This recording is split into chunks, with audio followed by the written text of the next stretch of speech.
want to talk about the Illinois governor. Somebody said, are you saying that the rich pay taxes? We pay the majority of the taxes. That's a fact. We pay the majority of the taxes. That's why I'm so gung-ho about, holding the federal government accountable for the things that we pay our taxes on. If you guys are not disgusted, if you don't get bothered at the fact that you have to pay these crazy amount of taxes every single month, every single week, every bi-weekly or whatever, if that doesn't bother you, then that means that you're not making enough money because you're not paying enough taxes. If it doesn't bother you, because then people say, well, why do you care? Because and then they'll say this, you know what the worst part about it is? They'll say, well, what do you care? Because it's costing me money and I'm the person that's paying your salary. That's why we care. That's why it's meaningful to us, because I want to know where my money is going. And I have a right to know where my money is going. Let's get into J.B. Pritzker, because now he's leading a crusade against Trump and Doge for finding out where our money is. I want to encourage Pennsylvanians to speak up, to use their voices, to do it constructively, to not retreat. This is a moment to make your voices heard. Some extreme members of the Michigan legislature are asking the U.S. Supreme Court to overturn marriage equality. Here's my response to that. Hell no. You know who that is? Y'all want to know who this is?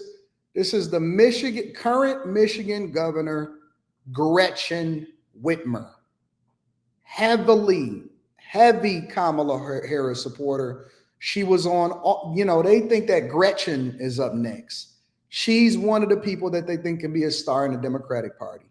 Gretchen Whitmer, right? She's one of the first people that say, I'm standing with the Chicago governor, J.B. Pritzker and Kathy Hochul. Horrible governor, absolutely horrible governor. And you know the worst part about it is, because she was on the one where Kamala Harris actually did the thing with, and I don't even like to talk negative about my legislators in Michigan, but we gonna go there today. She was on the broadcast. Remember when Kamala Harris did the thing with Oprah? They did the Oprah production where they were all sitting around and they were acting like it was a bunch of simps saying, how can I help my wife? And then Oprah or Kamala Harris say, go with her to the polls and make sure that she votes for me, Kamala Harris. And then everybody, oh. Gretchen Whitmer was at that event.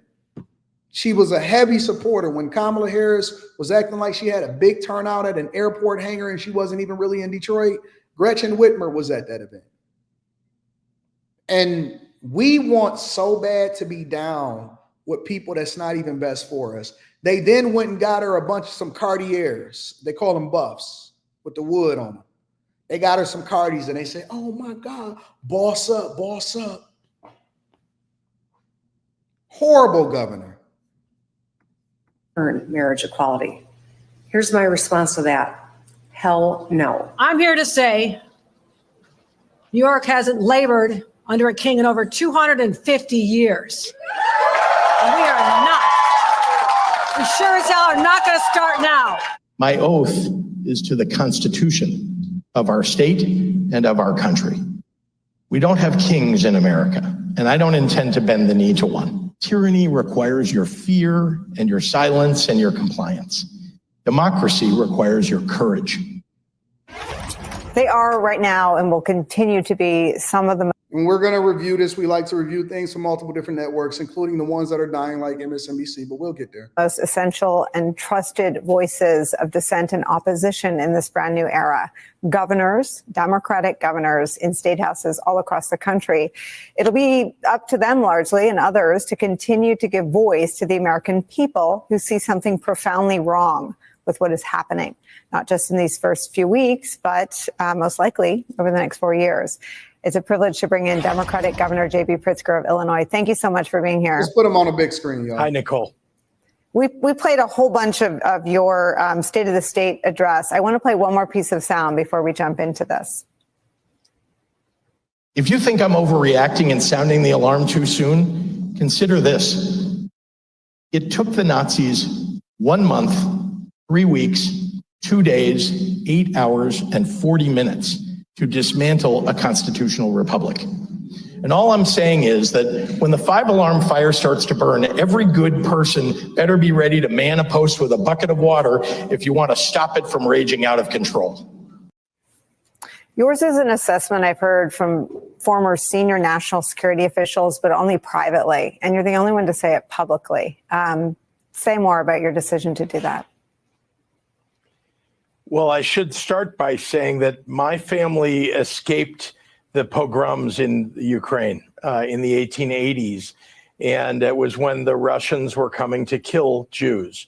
And this country, the United States, provided us with the security, safety, opportunity to, well, just to live. And of course, I should point out that it was a public school that gave my great-grandfather an education, and a public service, a public health agency that gave them a place to live.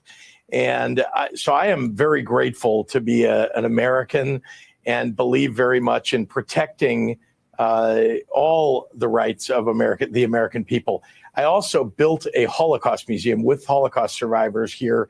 And I can tell you that in 1933 and 1934, the German Constitutional Republic. Isn't it funny that they'll build something with American taxpayer dollars, but then take credit for actually doing it? They'll use our money to further their agenda and then say, and this is what I did inside of my state. Republic was converted into a dictatorship in a very short period of time. And anybody who walks through a Holocaust museum and sees the chronology can see that when rights get taken away, when the services to people are diminished, when all of a sudden we're favoring one group of people over another, that's a danger that we ought to all pay attention to. I'm seeing that in this country right now, and I needed to speak up. I needed people to hear that. And I think that, we're seeing gradually an understanding that we've got to speak up. People need to show up and speak out. When they have nothing else to grasp at, when there's no more straws to pull, when you don't have anything to stand on when it comes to what Democrats are advocating for the American people, everything that they've done has fallen flat. They've advocated against or advocated for using your babies as a deletion method in a form of contraception. They advocated for boys using girls' bathrooms and men playing in women's sports. That didn't work. They tried to leverage the black community and tell black men that they would forgive your weed charges in federal court and give you a woman as the president of the United States of America. That didn't work. It didn't matter. They tried to use feminism to try to get y'all to the polls and to break up y'all families. That didn't work. And when all else failed, when everything started going left, they decided to pull out the big guns. They brought out Obama. Yes. And Michelle. Yes, and Michelle. And let me tell you something. Michelle, she doesn't play. She doesn't play. They pulled out the big guns.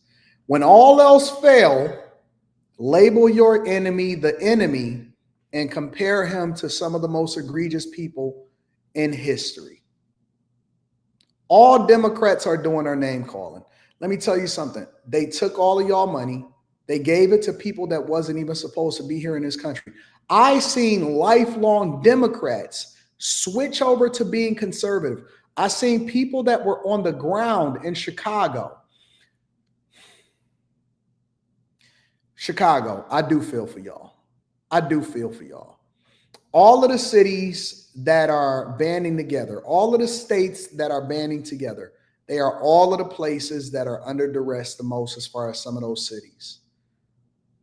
When you see what was happening in New York, when you see what was happening in Denver, when you see what was happening in Chicago with the migrant crisis, all of these sanctuary cities where the people were complaining, where they were basically cutting government services. Over in New York, they cut services to schools and they were overcrowded with children that wasn't even supposed to be in schools with your children that you pay taxes for. They cut services to police officers both in New York and over in Chicago. and then they told y'all that they was actually doing the will of the people. They gave billions and billions and billions of dollars while they cut sanitation over in New York City, and they took out ShotSpotter in some of the neighborhoods that needed it the most over in Chicago.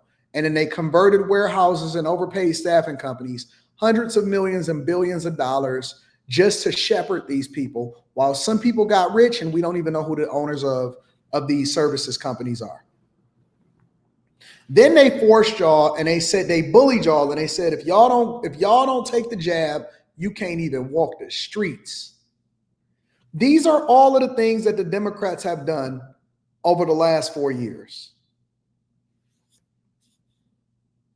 And y'all love them for it. And they have the nerve to compare Trump to Hitler?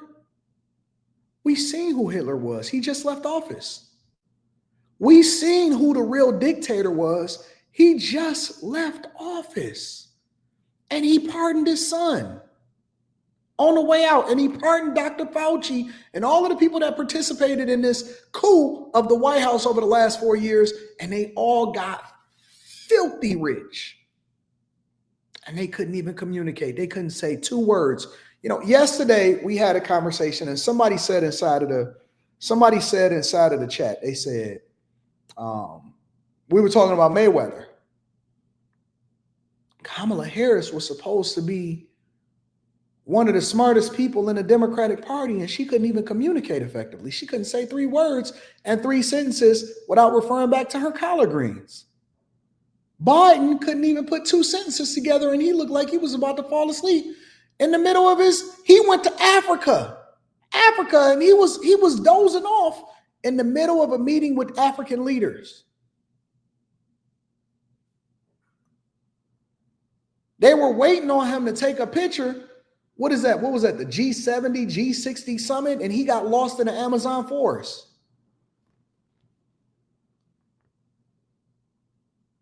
And none of these people, Fatness right here, he ain't have nothing to say. Holko over there, she ain't have nothing to say. Newsom over there, he ain't have nothing to say. But he asking for $70 billion because of that fire that ravaged, or $40 to $70 billion because of the fire that ravaged. He came to Trump immediately, didn't he? What is it like to be a Democratic leader in a moment where the people, the only people standing up for the rule of law in terms of elected officials and the Constitution and rights, basically equal rights, are Democratic leaders? Yeah. You know, I'm concerned. People need to speak up now. It's not later. There needs to be a wake-up call. And I do see, you played some of the video and clips from other governors, but it's the people that they represent that are speaking out, showing up at town hall meetings that are going to make the biggest difference. Meanwhile, you need to see Democratic leadership on this subject. And by the way, Republican leadership, there are plenty of Republicans out there that do not agree with what's going on in Washington, D.C. Now, the elected representatives in Washington who are Republicans are apparently too afraid to say in public what they say in private. They know that Donald Trump is off in the wrong direction. They're just afraid. They're afraid to lose their elections. Democrats shouldn't be afraid. We've got to speak up right now. Can Democrats protect? He's not even saying anything. This is a waste of time. He's not even saying anything. Don't worry about it. We'll come back to it. Let me read some of these super chats, and then we're going to go on from there.